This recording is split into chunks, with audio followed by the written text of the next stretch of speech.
Do I need to start over? I don't want to. Okay, good. So this very famous and successful music publisher from New York came to see me in a little house on the east side of Detroit. And he loved my voice. He loved my songwriting. I was only 15. He thought I was great. But he was more intrigued by the fact that I sang rock and roll. And everything happened very quickly after that. He flew back to New York, and within a week or two, I was being flown to New York to write with some of the most sought-after music producers and songwriters. I was doing what I loved. And I don't want to say names, but like to myself at 15, being flown out to New York and staying in a fancy hotel, I was the ish. I'm not going to cuss. Everybody always had talked about how my voice was so deep and like, why do you sing rock and roll? Like, you're black. And I always got I felt a lot of stigma towards me. But once I had talked with that guy and he started flying me out to New York and I was like people were taking me seriously, it completely changed my life. So, I'm sorry, I did not want to look at this. Okay, so I was spending every high school break in New York. And it was on one of these meetings with the producer that I met the one. I didn't want to work with anybody else. We wrote great songs. We made even better music. And everything just clicked. I knew that I didn't need to work with anybody else. So here is another person who was very successful that I'm meeting at such a young age who took me seriously, who liked that I sang rock and roll. And it wasn't a gimmick, because I'm going to tell you, I can sing. So, fast forward about 3 years. I'm going to New York every break, winter break, summer break.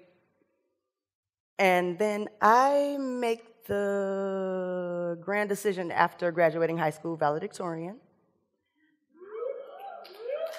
after attending Wayne State University for a year and earning all A's, that I am going to drop out of school and move to New York, because that is what's hot. That's grandma. That's what I need to do. My producer convinced me to do it a little bit, more than a little bit.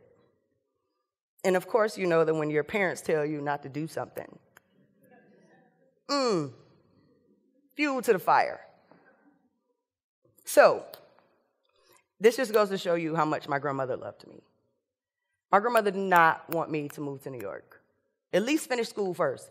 That was the furthest. When I went to school in the first place, I knew I didn't want to. When I graduated from high school, my grandmother bought me, probably in 1988. It was at least 10 years old when I got it. She paid $800 for it. And it was my graduation present. And when my grandmother got tired of fighting with me about moving to New York, she bought it back from me for $800. So now, I'm 18. I signed to this publishing label as a writer because I'm the shit. I have this money. I call my friend who lives in Brooklyn. I'm like, yo, can I sleep on your floor? I'll pay you $100 a week. Really, that's not what's hot, is sleeping on people's floors. It's not. But I felt like, especially in regards to New York, that if I didn't suffer, whatever I earned, I wouldn't have deserved.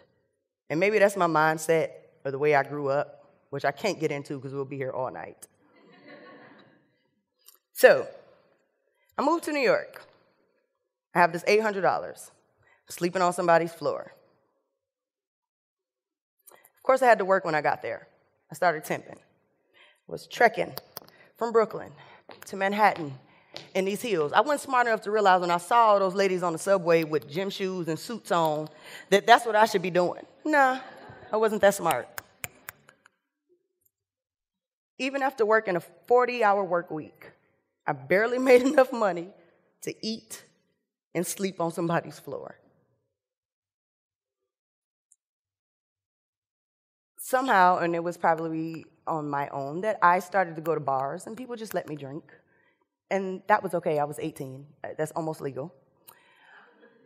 I met a bartender who told me, you should take a bartending class. We make a lot of money, and I could see it. So I took a bartending class, started making fairly decent money, and I was able to get a place on my own. Had a really nice studio apartment, and I can't explain to you how those are some of the loneliest nights of my life.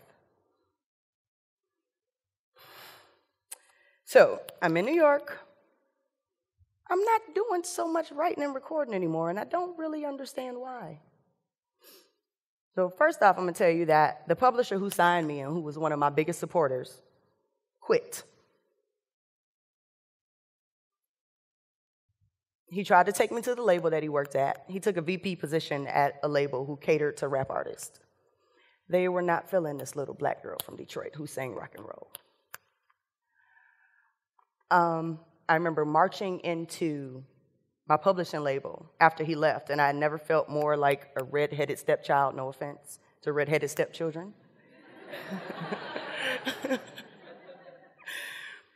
And I asked his replacement, I said, hey, yo, and I just thought that it was going to be like a fluid continuation. She would take his place and care for me as much as he did. And I said, what's the plan for me now? And she very coldly looked at me and said, Steffanie, I don't know what to do with you as an artist. So you saying that because I'm black, I can't sing a certain type of music? This is your job, lady. This is what you're supposed to do. I didn't hear any part of the conversation after that. And that was that. I was done with that label. They dropped me. And all the while this is happening, fast forward to maybe a year or two, I don't know. I haven't seen my producer that much. He's been working with an already established artist who has a major record deal.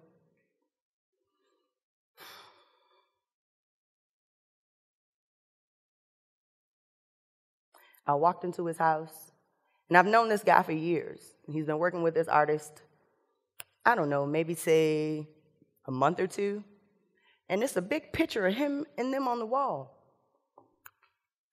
I've slept at your house. We've known each other for I don't know how long. And you don't have one picture of us together. And I knew that something was happening. I felt a shift in our relationship, besides the fact that he just wasn't working with me. And he would tell me to hold on, and I would.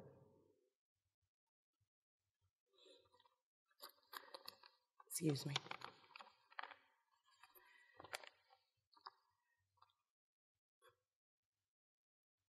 There are other things that were occurring, but because of the sake of other people's privacy and even my dignity a little bit, I can't speak on it. But I just tell you that I've never felt so betrayed. I've never felt so alone. I've never felt so unimportant. And I've never felt so already forgotten. My whole plan was to take over the world, and I was just watching it slip like sand through my fingers. I did get to record with my producer again one time. I recorded a whole grand demo, but it hurt me to sing. Physically hurt me. Whatever we had before was gone. I decided that the damage had been done. I was going to cut my losses and move back to Detroit.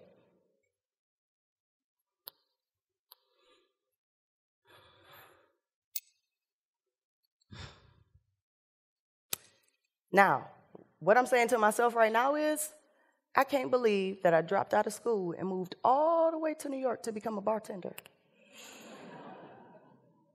I was really good at it. And when I say bartender, I mean bartender, like Coyote Ugly bartender, like dancing on the bar and splashing people with water. I worked at one of the rowdiest spots in Manhattan. We were encouraged to drink with the customers.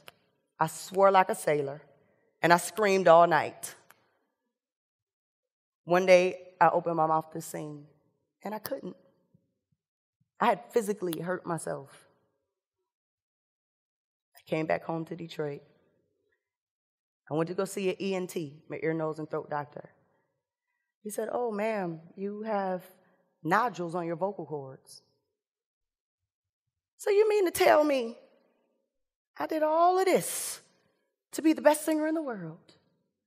And I'm a bartender? And not only am I just a bartender, I have nodules on my vocal cords and I can't sing. He told me that surgery was the only way to remove them, and there was no guarantee that I would sing like I did before, or if I would be able to sing at all.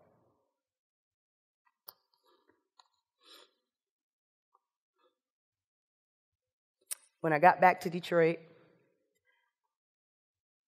there was such a relief that I felt. I'm the oldest of 7. I got to be back home with my grandmother and my siblings. But I felt so ashamed. I wouldn't take any phone calls from anybody. I had friends that were graduating from college. I had friends that worked on Capitol Hill. And I didn't even have a demo or anything to show for the 3 years I spent in New York. People say that, experiences like this make you stronger, and God can't put on you more than you can bear. I say bullshit.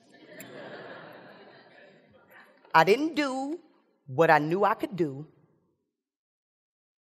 I hurt myself while doing it. Trying to do it, I guess, is a better term. And I've never, ever, ever felt so abandoned. Thank you.